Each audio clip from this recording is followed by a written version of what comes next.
Ele é o nosso Redentor, porque dele, por ele e por meio dele são todas as coisas. Amém? Para nossa reflexão, aqui no livro de Romanos, capítulo 12. Romanos, no capítulo 12.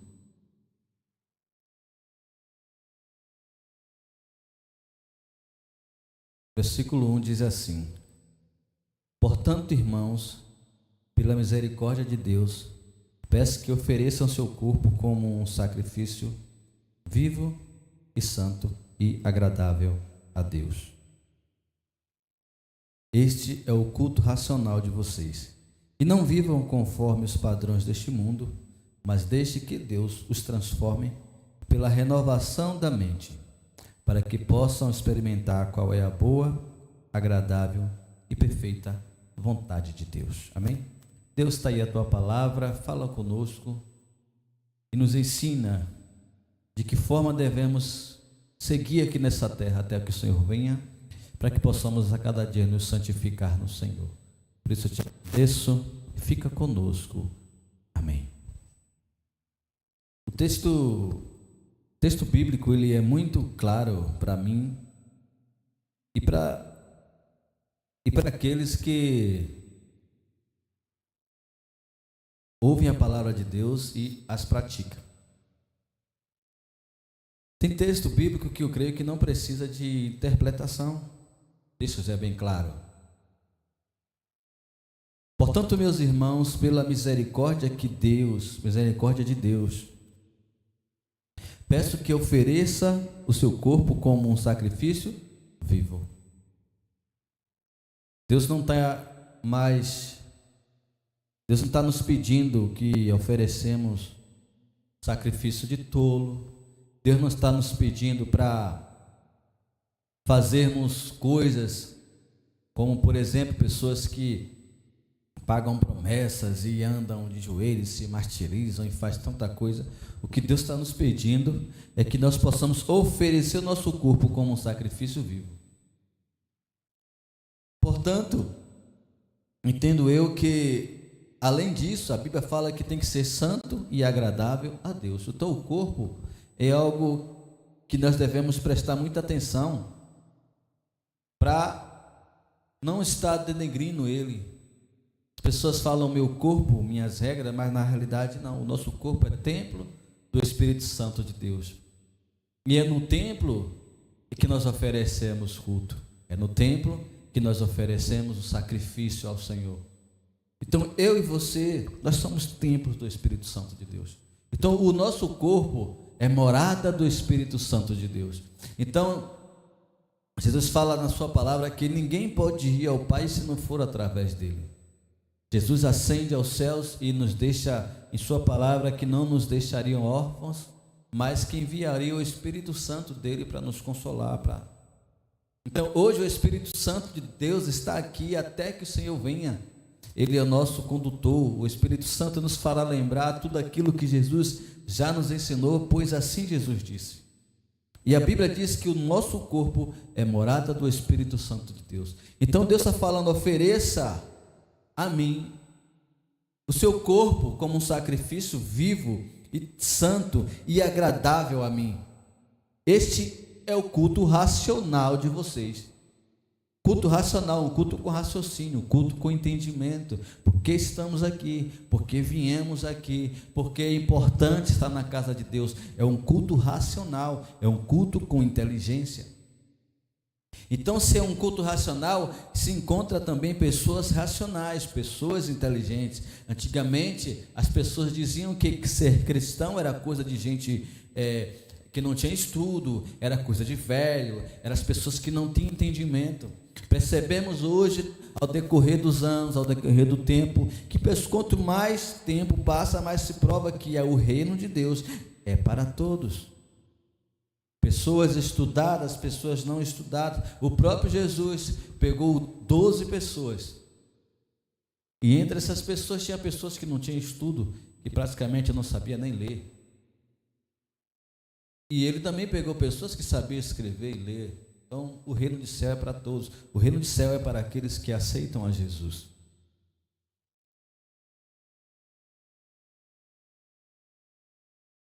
Portanto, é um lugar sim de pessoas inteligentes. Porque as pessoas inteligentes, elas vão ler a Bíblia Sagrada, ela vai entender que é necessário buscar a Jesus para ir até os céus. Porque este mundo é algo passageiro. A eternidade não se compara a 70, 80, 90 anos. A eternidade é a eternidade. E Jesus nos garante uma eternidade de paz, de alegria, de bonança, onde não haverá mais dor, não haverá mais sofrimento. E Jesus nos garante isso. Mas enquanto isso, é necessário prestarmos um culto racional ao Senhor, como estamos fazendo. Aí ele disse para mim, disse para você que nos ouve, que está aqui assistindo: não viva conforme os padrões deste mundo. Jesus já nos faz um alerta sobre o padrão do mundo. O padrão do mundo não é o padrão de Deus. Nós vivemos na contramão deste mundo. O padrão do mundo, ele é mais atraente porque nós vivemos de um corpo pecaminoso. Nós vivemos de um corpo em que inclina para o mal. A carne, ela inclina para o mal. A carne, ela inclina para as coisas da carne. O Espírito inclina para as coisas do Espírito. Por isso é importante prestarmos um culto racional a Deus, que é o nosso corpo íntegro, é o nosso corpo sem mácula, é o nosso corpo com entendimento. Zelar por aquilo que o Espírito Santo de Deus habita. Então, por este motivo, que nós não podemos viver conforme os padrões deste mundo, porque se vivermos conforme o padrão do mundo, não conseguiremos viver conforme o padrão de Deus. Aí as pessoas insistem em querer viver o padrão do mundo e também o padrão de Deus. A Bíblia diz que de uma fonte não pode jorrar dois tipos de água, ou gera água doce, ou jorra água salgada. A Bíblia está repleta de dupla escolha, não é de múltiplas escolhas. É sim, sim, não, não.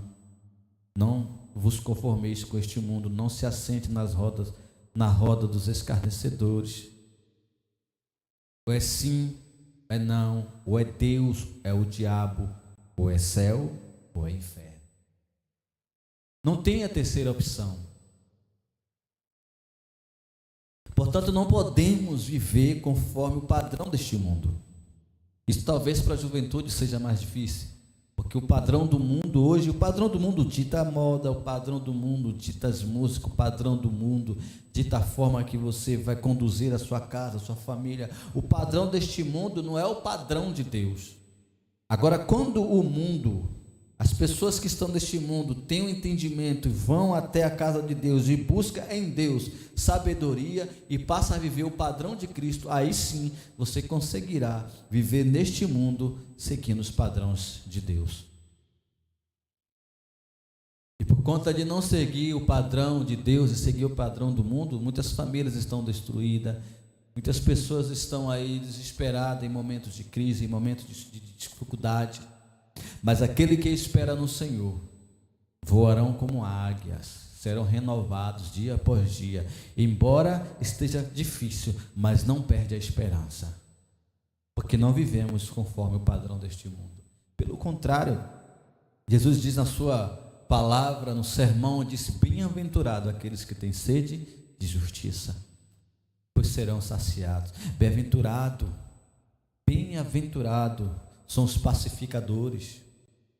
Então, o viver para Cristo é abandonar as práticas deste mundo, é comportamental. Se vier para Cristo, tem que ser comportamental, porque precisamos seguir a Jesus, imitá-lo, imitar as pessoas que seguem a Jesus. Então, é comportamental. Ele está fazendo alerta, o apóstolo está dizendo aqui: não viva conforme o padrão deste mundo, mas deixem que Deus os transforme pela renovação da mente. A nossa mente, ela precisa ser renovada dia após dia. É como uma memória RAM, em que ela preenche, a partir do momento que tira a energia, ela se apaga. A memória RAM, ela armazena informações por um período enquanto ela está sendo alimentada. Depois disso, tirou da tomada, tirou a alimentação, essas informações são apagadas.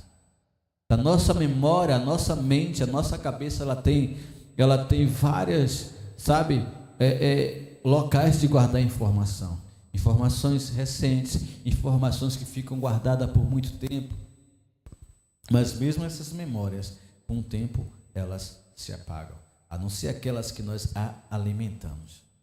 Por isso que precisamos alimentar a nossa mente com a palavra de Deus, renovar a nossa mente para que possamos experimentar qual é a boa, agradável e perfeita vontade de Deus. Significa que se eu não alimento, se eu não venho prestar um culto racional ao Senhor, eu serei tragado pelos padrões deste mundo, e aí eu estarei totalmente fora, e aí a minha mente não será renovada. Então, a minha mente não sendo renovada, eu não conseguirei experimentar qual a boa, qual é a agradável e qual é a perfeita vontade de Deus. Porque existe a vontade minha, existe a vontade de Deus, e a vontade permissiva de Deus, e a perfeita vontade de Deus. A perfeita vontade de Deus, ou seja, a minha vontade é aquela que eu oro, Deus fala comigo, mas eu faço a minha vontade.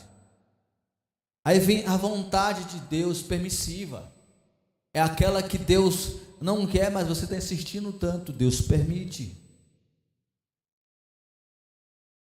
Por exemplo, um pai que sabe que se ele der um certo item ou um certo presente ao filho, aquele presente pode causar uma consequência gravíssima na vida dele, mas ele insiste tanto que o pai acaba dando. Um exemplo, eu quando era mais novo queria tanto um skate, meu pai não queria me dar, e quando eu recebi o skate, ele permitiu que eu ficasse, mas eu caí, quebrei o braço, e foi muito difícil a recuperação. Foi muito doloroso. Então foi a vontade permissiva do meu pai, ele não queria, mas por eu ter ganhado, ele permitiu. Às vezes é assim que funciona com Deus, mas existe também a perfeita vontade de Deus. É aquela vontade que Deus escolheu para mim e para você, e nós dizemos sim. Seja feita conforme a tua vontade. Seja feita como Jesus, diante de toda a situação, sabendo que precisava passar pela cruz, sabendo que precisava morrer pelos pecados da humanidade, e aí ele tem a oportunidade de voltar para casa. Quando ele disse: Pai, se for possível, passa de mim esse cálice, o pai disse: possível não é, meu filho. E Jesus fala: seja feita a tua vontade e não a minha. Uma certa feita, os discípulos pararam a Jesus e disse: Mestre, ensina-nos a orar, assim como João ensinou os seus discípulos. E Jesus senta com eles e ensina o Pai Nosso. E Pai Nosso que estás no céu, santificado seja o teu nome, e a nós o teu reino, seja feita a tua vontade, assim na terra como no céu. Seja feita a vontade. Jesus ensinou isso para a gente. Então a vontade de Deus, ela é perfeita, é boa, ela é agradável. Às vezes as pessoas perguntam: como eu saberei se é a vontade de Deus? A Bíblia diz que as bênçãos de Deus não acrescentam dores. Então, se tem algo na sua vida que você acredita que Deus está falando com você, se é a vontade de Deus, mas se essa decisão causa problemas, não há concordância. Se você é casado, essa decisão sua não tem uma concordância com o seu esposo, não tem uma concordância com sua esposa, dificilmente Deus já está no meio disso. Se você quer fazer algo, seu pai não concorda, fulano não concorda, um amigo, você vai olhar que tem tanta coisa que não concorda e você insiste. Talvez não seja a vontade de Deus, porque a vontade de Deus, ela é perfeita, é boa, ela é agradável, ela traz concordância. Mesmo que eu não aceite, eu olho, não, acho que não seja, mas traz uma paz. Mas nós só teremos essa sensibilidade para saber qual é a perfeita vontade de Deus se nós nos afastarmos do padrão deste mundo. Precisamos entender isso. afastando-se dos padrões deste mundo, renovando a nossa mente em Cristo Jesus, aí sim saberemos qual é a vontade de Deus para conosco. Por isso, não importa o que aconteça, não deixe de buscar ao Senhor, de procurar entender qual é a vontade dele para nós. A vontade dele é que nós oferecemos o nosso corpo como um sacrifício vivo, santo e agradável a ele. E fugirmos dos padrões deste mundo, porque nada tem a nos oferecer. Seguiremos e correremos para Jesus, que é o autor e consumador da nossa fé e que nos prometeu uma vida eterna e que voltaria para nos buscar. E assim nós aguardamos e esperamos até que esse dia não aconteça. Até que esse dia aconteça, estaremos aqui, adorando ao Senhor, esperando como uma noiva espera o seu noivo. Interessante que no casamento a gente fala, o noivo fica ali no altar, esperando a noiva, e Cristo está lá nos céus, como um noivo, paciente, esperando a noiva se arrumar. Porque a noiva, na hora que o casamento é uma luta, para se arrumar, e o noivo fica ali impaciente, aguardando, espere, vai para um lado, vai para o outro, até que a recompensa pela espera é algo muito incrível. Quando entra todo mundo, entre os padrinhos, aí vai esta minha, entra todo mundo, aí quando chega na hora da noiva, todo mundo se levanta e o noivo fica lá, eita, vem a princesa, e ele fala, vai entrando. Então Cristo está nos aguardando, esperando ansiosamente pelo dia do casamento. Por isso que a noiva tem que estar bonita, adornada e santa, com suas vestes brancas. Por isso ele fala, ofereçam seu corpo como um sacrifício vivo e agradável a Deus. Abstenha-se das impurezas deste mundo, para que assim, renovando a sua mente, possa experimentar qual é a boa, perfeita e agradável vontade de Deus. Amém? Até aí, vamos orar agradecendo a Deus. Deus, eu te agradeço por esse momento, que o Senhor possa receber o nosso culto racional a Ti, essa pequena reflexão para nossas vidas. Eu te peço também, eu te agradeço pelos dizimistas e ofertantes. Envia pessoas para nos ajudar, para juntos, como igreja, aguardarmos a Tua volta. Por isso eu te entrego, Senhor, essa casa de oração. Eu te entrego cada pessoa que está abençoando esse ministério. Eu te entrego a empresa Believe, que tem sido uma ferramenta para esse ministério. Te entrego a vida da minha família em Tuas mãos, dos meus filhos, de todos. Leva-nos em paz e em segurança. Nos dá uma semana de surpresa, uma semana de milagres, porque do Senhor vem o nosso sustento. Sempre foi o Senhor e sempre será. E aqueles que se apegam a Ti nunca serão envergonhados. Por isso eu te agradeço em nome de Jesus. Amém. E que o amor de Deus Pai, que a graça do nosso Senhor Jesus Cristo, que as doces consolações do Espírito Santo de Deus esteja sobre a nossa vida, sobre a tua vida, sobre a tua casa, sobre a tua família. E você confirma dizendo amém. Está encerrado em nome de Jesus.